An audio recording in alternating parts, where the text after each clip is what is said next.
Naiwan nga ngayon ang manga ng Mushoku Tensei sa chapter 93 kung saan pinakita ang malalim na emosyon at pag-aalala ni Rudeus para sa kanyang kapatid na si Norn na nagkulong sa kanyang dorm.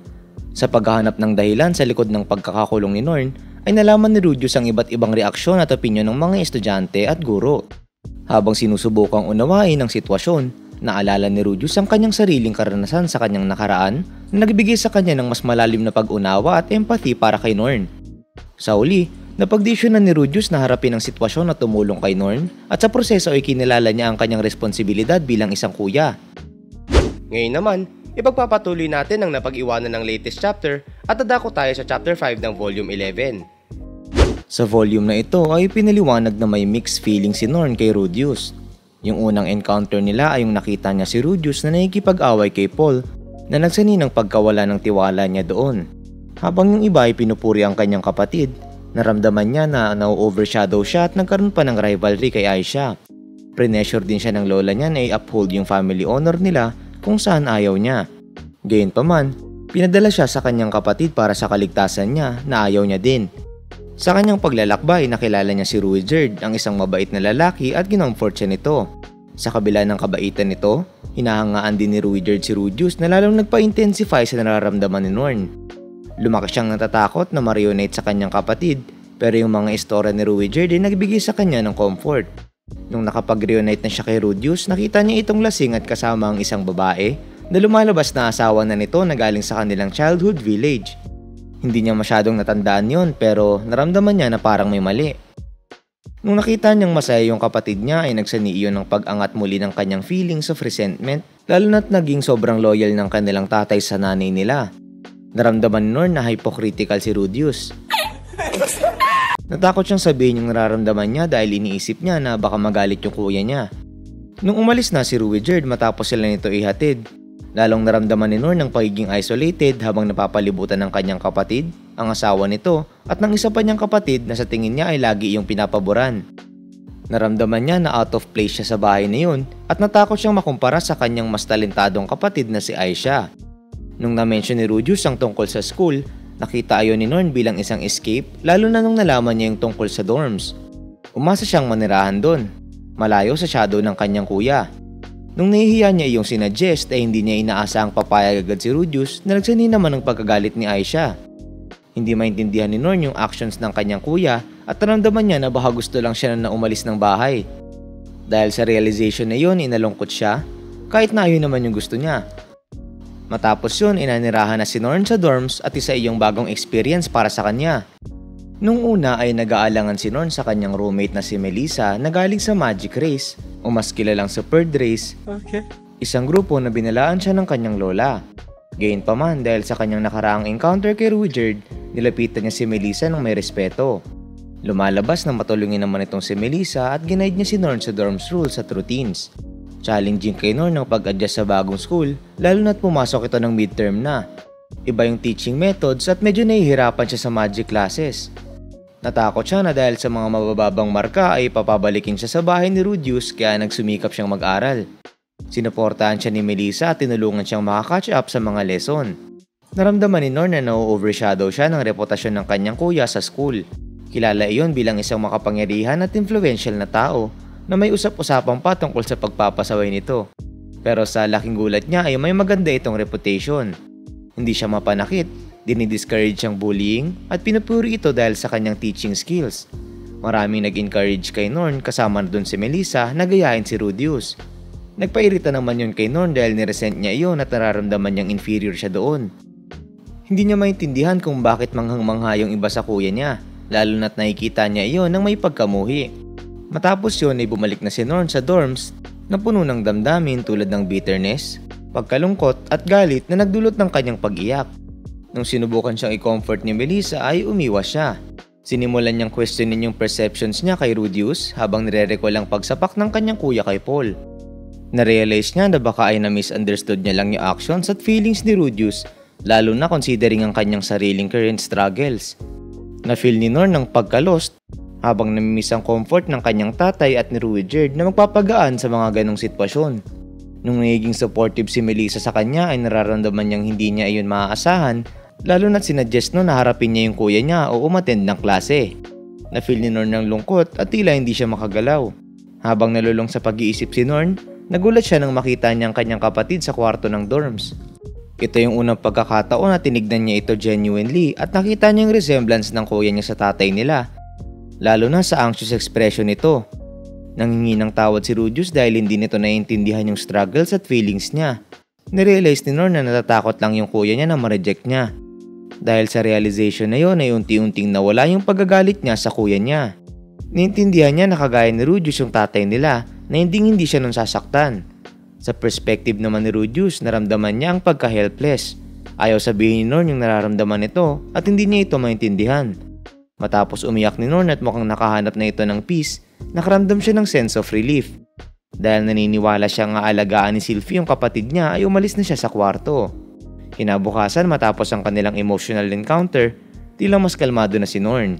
Kahit na hindi ito naging ganun ka-affectionate, inacknowledge niya na yung kuya niya gamit ang simpleng mga bati. Si Rudius na nagre-reflect sa situation ay naramdaman na hindi niya tunay na maintindihan yung feelings ni Norn kahit na nung past life niya ay isa siyang shut in. Namangha siya sa ability ni Norn na harapin at i-sort out yung emotion nito. Isang bagay na nahirapan siya sa kanyang previous life. Inisip niya kung in-address niya kaya yung feelings niya ng mas maaga ay nagawa niyang maiwasan yung conflicts sa kanyang kuya. Gumaan yung pakiramdam ni Rudius at umasa siya na balang araw ay makakapagpadala siya ng mensahe sa kanyang kuya na ine-express ang kanyang pasasalamat at pagsisisi sa mga nakaraan niyang pagkakamali. Isang buwan na ang lumipas, nagsimula ng uminit ang panahon. Ang mga tao, kabilang ang mga babaeng estudyante at Aisha sa kanyang maid outfit ay nagsuot na ng mas manipis at short sleeve na damit. Si Sylvie din ay nagsimula na ring magsuot ng sleeveless shirts na binili niya para i-please si Rudius. Nahumaling si Rudius sa bagong itsura ni Sylvie at madalas niyang nararamdaman na gusto niya itong yakapin. Na-appreciate niya yung panahon habang pinapoint out yung mga nakakairitang insekto. Nirealize niya din na hindi niya pa nakikita si Badigadi at nagtaka kung nasaan ito. Sa nakaraang buwan, maraming pagbabagong naganap. Si Norn ay nagkaroon ng mga kaibigan at madalas na siyang tumambay kasama ang mga ito. Bilang kuya, gusto makilala ni Rudius ang mga ito pero nakakahiya para kay Norn na ipakilala ang kanyang mga kaibigan sa pamilya niya. Salamat na lang at hindi nagsanhi ng issue yung pagbisita ni Rudius sa classroom nito nung nakaraan. Unti-unti nang nag-improve ang relasyon ng magkapatid at humingi pa nga ng tulong si Norn kay Rudius sa pag-aaral. Nakita sila sa library ng isang oras kung saan tinulungan ni Rudius si Norn na mag-review at magprepara sa lessons. Habang nangyayari yun ay madalas nag-uusap sila lalo na patungkol kay Ruijerd, isang mutual acquaintance. Ang mga tanong ni Norn tungkol sa Demon Continent at sa sibat ni Ruijerd ay nagbigay ng ideya kay Rudius na kumilos regarding a certain plan. Kinonsider ni Rudius na gumawa ng mga Super Drace figurines at ibenta ito kasama ang isang libro. Habang mahirap ang mass production, nag-isip siya kung paano gumawa ng prototypes. Naging busy siya sa pagmamaster ng magic pero napagdesisyonan niyang ibigay ang kanyang free time para magsulat tungkol sa Super Drace. Dahil hindi sigurado sa format, ginawa niyang iba't ibang style at aim niya na maka 10 pages. Habang gumagawa ay lumapit sa kanya si Norn at nag-alok ng tulong at nireveal niya din yung mga istoryang kwento sa kanya ni Ruijerd. Nainggit naman si Rudius at kwento rin ng mga panahong kasama niya si Ruijerd. Di nagtagal ay napagdesisyonan nilang silang dalawa ang magsulat ng libro. Ang writing ni Norn, kahit na raw, ay nagbibigay ng strong emotions tungkol kay Ruijerd. Kinorek ni Rudius yung style pero nakakita siya ng potensyal sa gawa ni Norn habang iniisip na makakagawa sila ng something na mas compelling ng magkasama.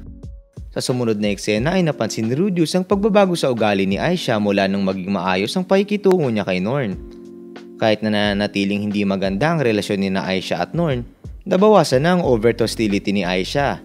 Dahil nag-aalala si Rudius ay tinanong niya si Aisha kung meron ba itong gustong pag-usapan. Nirequest ni Aisha na magkaroon siya ng sahod sa pagiging maid niya. Matapos na pag-uusap nila ay nagkasundo sila sa fair amount. Na-curious si Rudius kung saan gagamitin ni Aisha yung pera kaya sinamahan niya itong mag-shopping. Bumili ito ng mga paso at kortina na nire-reveal ang kanyang more feminine side na kontra sa kanyang genius image.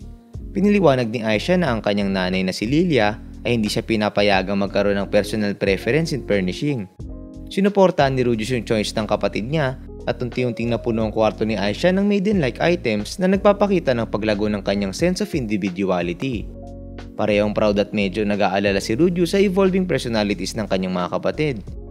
Dumako naman tayo kay Nana Hoshi at muli niyang tinuloy ang research niya matapos magtagumpay na magsamo ng isang plastic bottle na ngayon ay isang vase na. Ibinahagi niya yung research phases kay Rudius at iniim niya na eventually makapagsama ng living beings at mapabalik iyon sa kanilang original location. Ang current focus nila ay pagsama ng organic matter kagaya ng pagkain. Pinaliwanag ni Nanahoshi ang difference between magic beast summoning, ang pagtawag ng entities galing sa ibang mundo o lugar, at spirit summoning, ang paggawa ng entities gamit ang magic power.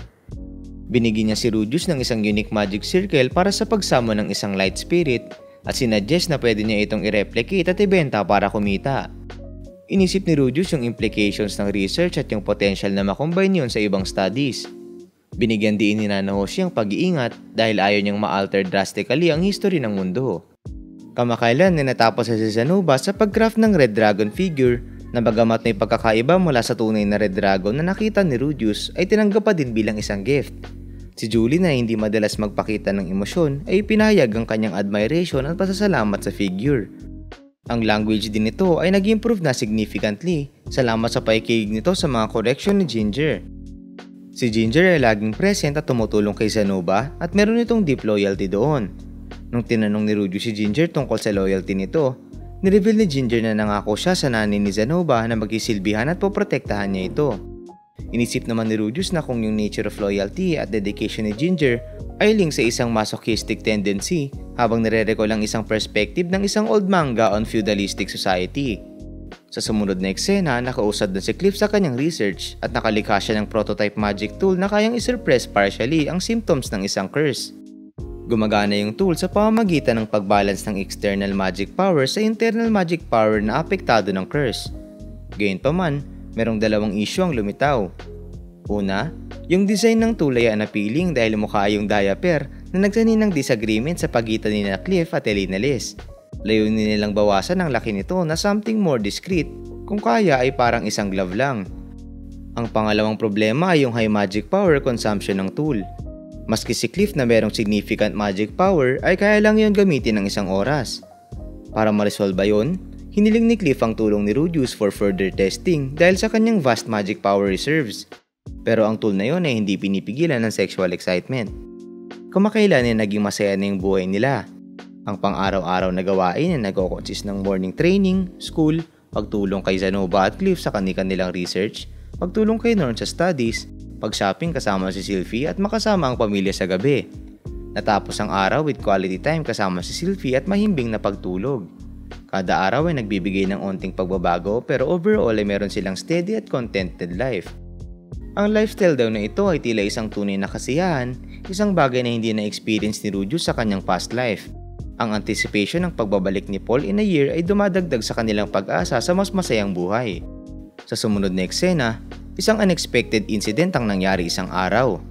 Matapos bumalik ni Rudius galing sa training, nakita niya si Aisha at Sylphie na naghihintay sa kanya ng may seryosong ekspresyon. Si Sylphie na nagbablush at nag-hesitate ay in-inform si Rudius na baka ibuntis siya. Si Rudius naman na na-overwhelm ng emotions ay hinawakan yung tiyan ni Sylphie habang sinusubukang paniwalaan yung reality ng sitwasyon. Naramdaman niya ang labis na kaligayahan na hindi katulad ng anumang kanyang naranasan dati. Nahihirapan na mahanap ang mga tamang salita. Nagpasalamat siya kay Sylphie. Ang balita ay nagdala ng luwas sa kanyang mga mata at siya ay labis na naantig sa ideya ng pagiging isang ama. Nakaupo si Rudius kasama si Sylphie habang hawak-hawak ang kanyang kamay at hindi siya sigurado kung ano yung sasabihin niya. Ipinahayag niya na handa siyang alagaan si Sylphie kung saan natuwa naman siya sa response nito.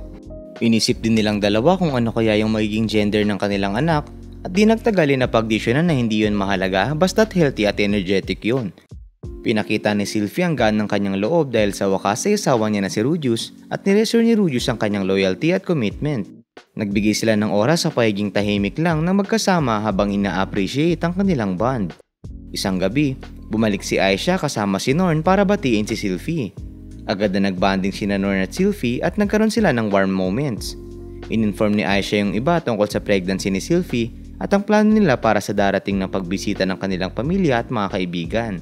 Naging tila isa siyang sekretary at ipinakita ang kanyang dedication kay Rudius. Minention din ni Aisha na ipaalam kay Ariel na kailangan ni Sylphie ng pahinga at napagdesisyonan naman ni Elena Liz na protektahan si Sylphie habang buntis pa ito. Nagplano yung pamilya na mag-celebrate kasama sina Zanuba, Ariel, Cliff, Elena Liz, Linya, Prosena at Nanahoshi. Hindi pa rin nila makita si Bodyguard pero nag-iwan na si Aisha ng liham para dito. Na-appreciate ni Rudius yung effort ni Aisha at minensyon ang occasional rivalry ng kanyang dalawang kapatid sa pagiging half-siblings nito. Naging excited naman si Norn nang marinig niyang darating niyang tatay nilang si Paul at iniisip kung paano yan masusurprise kapag nalaman nun na magkakapo na siya. Sumang-ayon dun si Rudius at nireminis niya yung reaksyon ni Paul nang ipinanganak dati sila Norn at Aisha. Nagdala ng ngiti sa kanilang mga mukha ang pag-uusap na iyon habang nagbibigay ng masasayang memorya nung nasa Buena Village pa sila. Makalipas ang 2 buwan, nakakuha ng emergency express po si Rudius kay Giz na nastampan na half a year ago. Minensyon ng liham na mahirap ang pag-rescue kay Zenith at nangingi ito ng tulong. Kinausap ni Rudius si Hitogami kung saan sinabi nito na magsisisi si Rudius kapag pumunta siya sa Bigaret Continent kahit na magsisisi din siya kapag nanatili lang siya doon. Hindi ma-reveal ni Hitogami yung rason na tinadvise niya si Rudius na wag mag-overthink. May pag-aalinlangan si Rudius pero di nagtagal nakinig din. Sinuggest ni Hitogami na during the next mating season, dapat maghintay si Rudius at gumawa ng isang relasyon with either Linya o Prosena para mahanap ang kasiyahan na nagpagulat kay Rudius. Sa kabila ng resolve ni Rudius upang protektahan ang honor ni Sylphie, bigla siyang nawala ng malay ng may lingering thoughts. Di nagtagal nagising na si Rudius sa isang bangungot at nag-reflect sa kanyang nakuwang letter galing kay Giz na nanghihingi ng tulong. Kinonsider niya ang iba't ibang posibilidad at narealize na hindi niya pwedeng iwan ang buntis niyang asawa para pumunta sa isang delikadong paglalakbay. Sinabi ni Sylphie ang kanyang mga concern pero napagdesisyon na ni Rudius na manatili kasama siya kahit na nasa isip niya pa rin yung mga salita ni Hitogami tungkol sa regrets. Napagdesisyon na ni Rudius na hindi pumunta sa Bigaret Continent pero nagdadalawang isip pa rin siya. Kinausap niya si Elena Les kung saan sinabi nito na siya na lang yung pupunta at talagaan na lang ni Rudius yung apo niya. Sinuggest ni Rudius na ipaliwanag yung sitwasyon kay Cliff pero naniniwala si Elena Les na mas okay kung hindi ito malaman ni Cliff. Sinabi niya kay Rudius na i-cover niya ito at ipakita niya na lang ulit ang kanyang energetic na apo pagkabalik niya. Kinausap din ni Rudius si Zenobia kung pupunta ba siya sa Bigaret Continent kung saan sa laking gulat niya ay hindi siya dinidiscourage si Zenobia at nananatiling neutral lang. Sinabi ni Zenobia na willing siyang samahan si Rudius pero sinabi niya rin na wala siya masyadong experience sa long journey at may mga responsibilidad daw siya kay Julie. Sinuggest si Zenobia na dapat mag-decide si Rudius at in-offer niya na bantayan si Sylphie habang wala siya. Na-appreciate ni Rudius yung offer ni Zenobia at naintindihan na hindi niya pwedeng i-oversee ang lahat ng aspeto ng buhay ng kanyang pamilya. Na-realize ni Rudius na hindi siya mag-isa. Kasama niya sina Aisha, Ariel at iba pa para suportahan yung asawa niyang habang wala siya. Torn pa rin si Rudius kung pupunta ba siya sa Bigaret Continent o pananatili kasama ang kanyang buntis na asawa na si Sylphie. Nakapagbigay sina Elena Les sa Zenobia ng magkaibang advice. Gusto ni Rudius na pumunta dahil sa palagay niya ay okay lang naman na wala ang ama sa oras ng kapanganakan basta't malusog ang bata. Gayunpaman naisip niya na siguradong hindi madali yun kay Sylphie dahil unang childbirth niya yun. Nag-reflect siya kung ano ba yung dapat niyang gawin at in-anticipate niya ang regret sa kung ano na ang pipiliin niya. Sa pang-4 na araw ng pag-iisip, nakatulala siya nang may narinig siyang boses. Pagkalingon niya ay nakita niya si Norn, ang kanyang 10 years old na kapatid na handa na sa isang paglalakbay. Halata ang pagiging unprepared nito. Masyado pa itong bata para malaman kung gaano kadelikado ang mundo. Nagalit si Norn sa kanya dahil bakit hindi daw siya haalis para iligtas yung pamilya niya. Malinaw naman ang rason niya. Manganganak na yung asawa niya at may responsibilidad siya sa bahay. Pero habang nagsasalita si Norn, narealize niya na tama ito. Siya lang yung tanging tao na may kapasidad na tumulong sa pamilya niya sa Bigaret Continent. Di nagtagal, napagdesisyon na ni Rudius na umalis at sinabihan niya si Norn na alagaan si Sylphie at huwag makipag-away kay Aisha. At dyan nagtatapos ang video ito.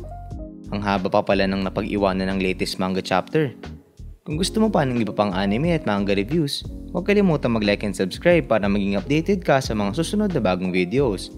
At kung gusto mo mapanood ang lahat ng mga anime series na nire-release namin, ay check mo lang sa playlist tab on the YT app. Oni-chan?